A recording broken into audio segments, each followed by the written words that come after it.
ओम शांति। 13/3/2024 की प्रातः मुरली। ओम शांति। बाप दादा, मीठे बच्चे, सारी दुनिया में तुम्हारे जैसा पद्मा पदम भाग्यशाली स्टूडेंट कोई नहीं। तुम्हें स्वयं ज्ञान सागर बाप टीचर बनकर पढ़ाते हैं। प्रश्न: कौन सा शौक सदा बना रहे तो मुंह की रगें टूट जाएंगी? उत्तर: सर्विस करने का शौक बना रहे तो मुंह की रगें टूट जाएंगी। सदा बुद्धि में याद रहे कि आँखों से जो कुछ देखते हैं ये सब विनाशी है, इसे देखते हुए भी नहीं देखना है। बाप की श्रीमत है, hear no evil, see no evil. ओम शांति। शिव भगवान उवाच: मीठे सालिग्रामों या रूहानी बच्चों के प्रति यह तो बच्चे समझते हैं कि हम सतयुगी आदि सनातन पवित्र देवी देवता धर्म के थे, तो ये याद रखना है कि आदि सनातन देवी देवता धर्म को तो बहुत मानते हैं, परंतु देवता धर्म के बदले हिंदू नाम रख दिया है। तुम जानते हो हम आदि सनातन कौन थे, फिर पुनः जन्म लेते लेते ये बने हैं। ये भगवान बैठ समझाते हैं। भगवान कोई देहधारी मनुष्य नहीं है और सबको अपनी अपनी देह है।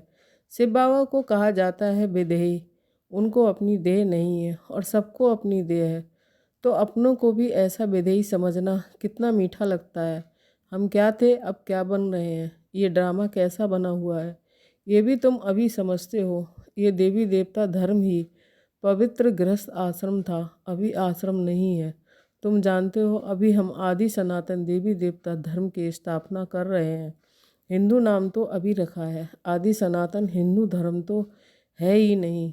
बाबा ने बहुत बार कहा है आदि सनातन धर्म वालों को समझाओ, बोलो इसमें लिखो आदि सनातन देवी देवता पवित्र धर्म के हो या हिंदू धर्म के हो, तो उनको 84 जन्मों का मालूम पड़े। ये नॉलेज तो बहुत सहज है, सिर्फ लाखों वर्ष कहने से मनुष्य मूंझ पड़ते हैं। ये भी ड्रामा में नूद है। सतो प्रधान से तमो प्रधान बनने का भी ड्रामा में पार्ट है। देवता धर्म वाले ही 84 जन्म लेते लेते कितने छीछी बन पड़े हैं। पहले भारत कितना ऊंच था, भारत की ही महिमा करनी चाहिए। अब फिर तमो प्रधान से सतो प्रधान, पुरानी दुनिया से नई दुनिया जरूर बननी है।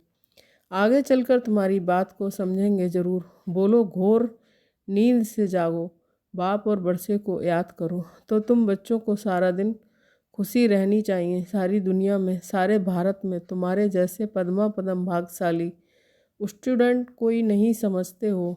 जो हम थे वही फिर बनेंगे, छांट करके फिर वही निकलेंगे। इसमें तुम मूझो मत। प्रदर्शनी में थोड़ा भी सुनकर जाते हैं तो वह भी प्रजा बनती जाती है, क्योंकि अविनाशी ज्ञान धन का तो विनाश नहीं होता है। दिन प्रतिदिन तुम्हारी संस्था जोर भरती जाएगी, फिर ढेरों के ढेर तुम्हारे पास आएंगे। धीरे धीरे धर्म की स्थापना होती है। जब कोई बड़ा आदमी बाहर से आता है तो उनका मुंह देखने के लिए कितने ढेर मनुष्य जाते हैं। यहाँ तो वह बात नहीं। तुम जानते हो कि इस दुनिया में जो भी चीज़ें हैं सब विनाशी हैं, उन्हें नहीं देखना है। सी नो इविल, ये किचड़ा तो भस्म होने वाला है। जो भी कुछ देखते हैं मनुष्य आदि समझते हैं कि ये तो सब कलयुगी है। तुम हो संगम युगी ब्राह्मण। संगम युग को कोई जानते नहीं, इतना सिर्फ याद करो ये संगम युग है, अब घर जाना है, पवित्र भी जरूर बनना है। अब बाप कहते हैं ये काम बेकार, आदि मध्य अंत दुख देने वाला है, इसको जीतो। विष के लिए देखो कितना तंग करते हैं। बाप कहते हैं काम महाशत्रु है तो उसको जीतना है। अब इस समय कितने ढेर मनुष्य हैं दुनिया में, तुम एक एक को कहाँ तक समझाएंगे। एक को समझाते हो तो दूसरा कहता है जादू है, फिर पढ़ाई छोड़ देते हैं। इसलिए बाप कहते हैं कि आदि सनातन धर्म वालों को समझाओ। आदि सनातन है ही देवता धर्म। तुम समझाते हो इन लक्ष्मी नारायण ने ये पद कैसे पाया, मनुष्य से देवता कैसे बने। जरूर अंतिम जन्म होगा, 84 जन्म पूरे किए फिर ये बने। जिनको सर्विस का शौक़ है वह तो इसमें लगे रहते हैं और सब तरफ से मोह आदि टूट जाता है। हम इन आँखों से जो कुछ देखते हैं इनको भूलना है, जैसे कि देखते ही नहीं हैं। सी नो इविल, मनुष्य तो बंदरों का चित्र बना देते हैं, समझते हैं कुछ भी नहीं। बच्चियाँ कितनी मेहनत करती हैं, बाबा उन्हें आफरीन देते हैं जो समझाकर लायक बनाती हैं। प्राइज भी उन्हों को ही मिलती है जो काम करके दिखाते हैं।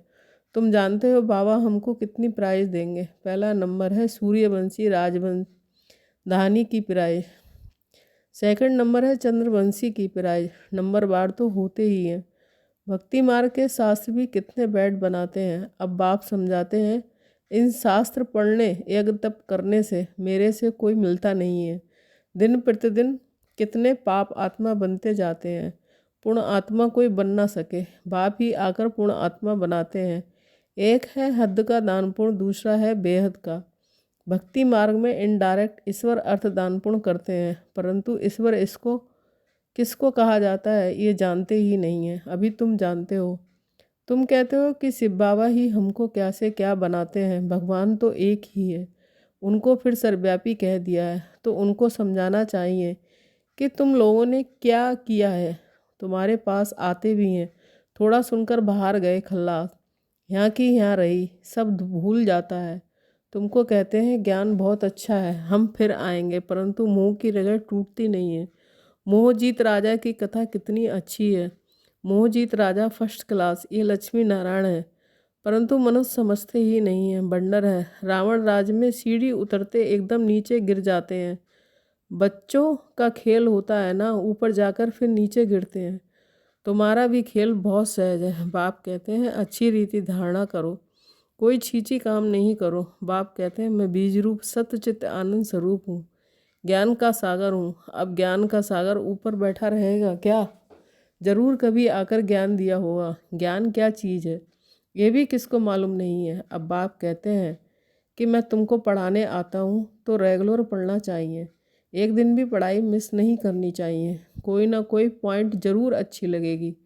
मुरली नहीं पढ़ेंगे तो ज़रूर पॉइंट मिस हो जाएगी। अर्थात पॉइंट्स हैं, ये भी तुमको समझाना है कि तुम भारतवासी आदि सनातन देवी देवता धर्म के थे।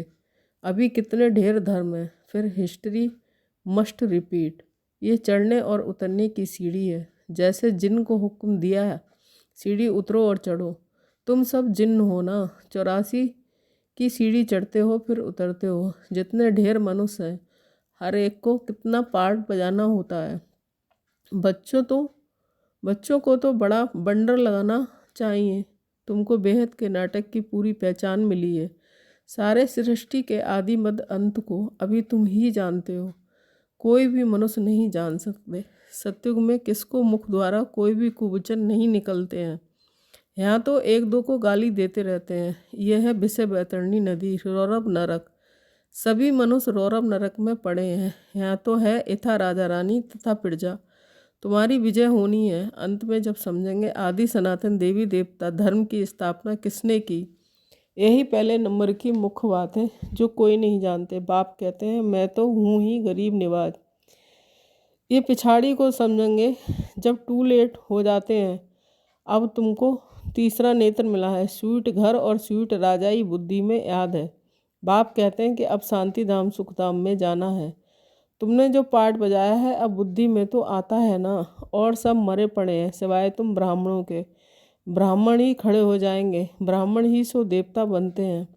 ये एक धर्म स्थापन हो रहा है और धर्म जैसे स्थापन होते हैं, ये भी बुद्धि में है। समझाने वाला एक बाप है, ऐसे बाप को घड़ी घड़ी याद करना चाहिए। धंधा आदि भल करो, सिर्फ पवित्र बनो। आदि सनातन देवी देवता धर्म पवित्र था, अब फिर पवित्र बनना है। चलते फिरते मुझ बाप को याद करो तो तुम सतो प्रधान बन जाएंगे। ताकत तब आएगी जब सतो प्रधान बनेंगे। सिवाय याद की यात्रा के तुम ऊंचते ऊंच पद कभी भी पा नहीं सकते हो। जब सतो प्रधान तक पहुँचेंगे तभी पाप कटेंगे।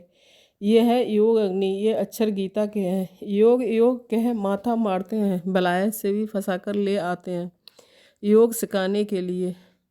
अब जब तुम्हारी बात कोई समझे, परमात्मा सुप्रीम सोल तो एक ही है, वही आकर सबको सुप्रीम बनाते हैं। एक दिन अखबार वाले ऐसी ऐसी बातें डालेंगे, ये तो बरोबर है। राजयोग सिवाय एक परमपिता परमात्मा के और कोई सिखला ना सके, ऐसी बातें बड़े बड़े अक्षरों में डालनी चाहिए। अच्छा मीठे मीठे सिकीले बच्चों के प्रति माता पिता बाप दादा का याद प्यार और गुड मॉर्निंग। रूहानी बाप की रूहानी बच्चों को नमस्ते। हम रूहानी बच्चों की रूहानी माता पिता बाप दादा को याद प्यार गुड मॉर्निंग नमस्ते नमस्ते। शुक्रिया बाबा शुक्रिया। धारणा के लिए मुख्य सार 1 पॉइंट।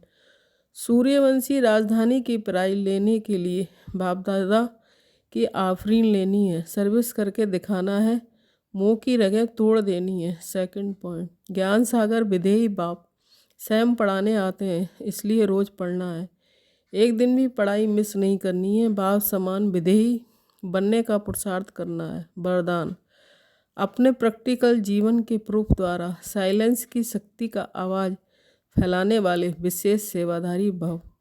स्पष्टीकरण, हर एक को साइलेंस की शक्ति का अनुभव कराना है, ये विशेष सेवा है। जैसे साइंस की पावर नामी ग्रामी है, ऐसे साइलेंस की पावर नामी ग्रामी हो जाए। सबके मुख से आवाज़ निकले कि साइलेंस पावर साइंस से भी ऊंची है, वह दिन भी आना है। साइलेंस के पावर की प्रत्यक्षता अर्थात बाप की प्रत्यक्षता साइलेंस पावर का प्रैक्टिकल प्रूफ है। आप सबकी जीवन हर एक चलते फिरते पीस के मॉडल दिखाई दें तो साइंस वालों की नज़र भी साइलेंस वालों पर जाएगी। ऐसी सेवा करो तब कहेंगे विशेष सेवाधारी। स्लोगन, सेवा और स्थिति का बैलेंस रखो तो सर्व की ब्लेसिंग मिलती रहेगी। मातेश्वरी जी के अनमोल महाभाग गीत बजा है, नहन ही को राह दिखाओ प्रभु। अब ये जो मनुष्य गीत गाते हैं, नहन इनको राह दिखाओ, बताओ तो गोवा राह दिखाने वाला एक ही परमात्मा ठहरा। तभी तो परमात्मा को बुलाते और जिस समय कहते हैं कि प्रभु राह बताओ, तो जरूर मनुष्यों को राह दिखाने के लिए खुद परमात्मा को निराकार रूप से साकार रूप में अवश्य आना पड़ेगा, तभी तो इस स्थूल में राह बताएगा। आने बगैर राह तो बता नहीं सकेंगे। अब मनुष्य तो मूझे हुए हैं, उन मूझे हुओं को राह चाहिए, इसलिए परमात्मा को कहते हैं कि नहनहीन को राह बताओ प्रभु। इसको ही फिर खवैया भी कहा जाता है। तो उस पार अथवा इन 5 तत्वों की जो बनी हुई सृष्टि है, इससे पार कर उस पार अर्थात 5 तत्वों से पार जो छठा तत्व अखंड ज्योति महातत्व है उसमें ले चलेगा। तो परमात्मा भी जब इस पार ले आवे तो ले चलेगा। तो परमात्मा को भी अपने धाम से आना पड़ता है, तभी तो परमात्मा को खिवैया कहते हैं। भाई हम बोट को आत्मरूपी नाव को पार ले चलता है। अब जो परमात्मा के साथ योग रखता है उनको साथ ले जाएगा। बाकी जो बच जाएंगे वे धर्मराज की सजाएं खाकर बाद में मुक्त होते हैं। जब सभी मनुष्य अति दुखी होते हैं तो परमात्मा को याद करते हैं, परमात्मा इस कांटों की दुनिया से ले चल फूलों की छाँव में। इससे सिद्ध है कि ज़रूर वो भी कोई दुनिया है। अब ये भी तो सभी मनुष्य जानते हैं कि अब का जो संसार है वो कांटों से भरा हुआ है, जिस कारण मनुष्य दुख और अशांति को प्राप्त कर रहे हैं और याद फिर फूलों की दुनिया को करते हैं। तो ज़रूर वो भी कोई दुनिया होगी जो दुनिया के संस्कार आत्मा से भरे हुए हैं। अब ये तो हम जानते हैं कि दुख अशांति ये सब कर्म बंधन का हिसाब किताब है। राजा से लेकर रंग तक हर मनुष्य मात्र इस हिसाब से पूरे जकड़े हुए हैं। इसलिए परमात्मा तो खुद कहता है कि अब संसार कलयुग है तो वो सारा कर्म बंधन का बना हुआ है और आगे का संसार सत्युग था जिनको फूलों की दुनिया कहते हैं। अब वो है कर्म बंधन से रहित जीवन मुक्त देवी देवताओं का राज जो अब नहीं है। अब ये जो हम जीवन मुक्त कहते हैं तो इसका मतलब यह नहीं कि हम कोई देह से मुक्त थे, उनको कोई देह का भान नहीं था, मगर वो देह में होते हुए भी दुख को प्राप्त नहीं करते थे। गोवा वहाँ कोई भी कर्म बंधन का मामला नहीं है। वो जीवन लेते हैं, जीवन छोड़ते हैं, आदि मध्य अंत सुख को प्राप्त करते थे। तो जीवन मुक्ति का मतलब है जीवन होते कर्मातीत। अब ये सारी दुनिया 5 विकारों में पूरी जकड़ी हुई है, मानो 5 विकारों का पूरा बास है, परंतु मनुष्य में इतनी ताकत नहीं जो इन 5 भूतों को जीत सके। तभी परमात्मा खुद आकर हमें 5 भूतों से छुड़ाते हैं और भविष्य प्रारब्ध देवी देवता पद प्राप्त कराते हैं। अच्छा, ओम शांति।